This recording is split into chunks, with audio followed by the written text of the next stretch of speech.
online ပေါ်မှာလူပြောများနေတဲ့စုံတွဲအကြောင်းကိုနည်းနည်းလေးပြောချင်ပါတယ် ဖျားစီဒီပထိုးတွေဖုံကြီးเจ้าတွေနဲ့ဖျားပရဝိန်တွေဆိုတာဗုဒ္ဓဘာသာကိုမြန်မာလူမျိုးတွေအတွက်တော့အလေးမြတ်ထားရနေရတခုပါဖျားဝုံအတွင်းမှာလိုက်နာရမယ့်စီကံတွေများစွာရှိသလိုမလော်ကန်တဲ့အကျိုးမူတွေကိုလည်းရှောင်ရှားရမယ်လို့သတ်မှတ်ထားပြီးသားဖြစ်ပါတယ်။ဒါကိုအရွယ်ရောက်ပြီးစဉ်းစားဆင်ခြင်ဉာဏ်ရှိရတဲ့မဖွယ်မယားတွေလုတ်ခဲ့ရဲ့ပျော်ပွဲမျိုးကစုံသွဲအကြောင်းလက်တလော online ပေါ်မှာလူပြောများနေခဲ့ပါတယ်။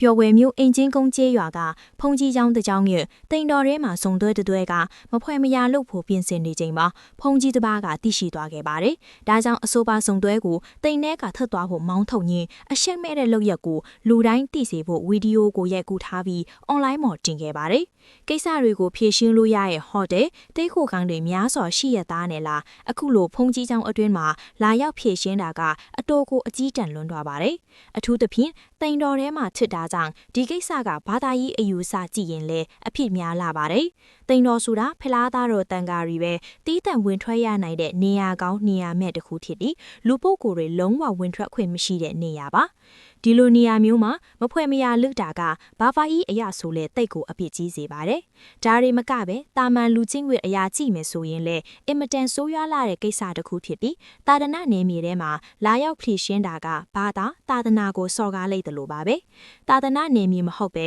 တခြားလူမြင်ကွင်းမှာဆိုရင်တောင်ရှက်စရာကောင်းလာတယ်လို့ပတ်ဝန်းကျင်ကိုလည်းစိတ်အနှောင့်အယှက်ဖြစ်စေပါတယ်။အခုဖြစ်ရခေါ်တော့တာဒနာနယ်မြေအတွင်းဖြစ်နေတာကြောင့်ဘာသာတာဒနာညှိုးနွမ်းစေတယ်လို့ဖြစ်သွားစေပါတယ်။ဒါကြောင့်အဆိုပါပြိုပွဲမြို့ကစုံတွဲကိုလိုင်းပေါ်တင်အဆက်ခွဲယုံတာမကပဲတာသနာတော်ညှိုးနှမ်းစေမှုနဲ့အရေးယူပေးဖို့အားလုံးကတိုင်ကြားတောင်းဆိုထားတာဖြစ်ပါတယ်။ပရိသတ်တို့အနေနဲ့ရောတိန်တော်အတွင်းမှာမခွဲမရတွေလုတ်ခဲ့တဲ့စုံတွဲအပေါ်အမြင်လေးတွေပြောခဲ့ပေးကြပါအောင်နော်။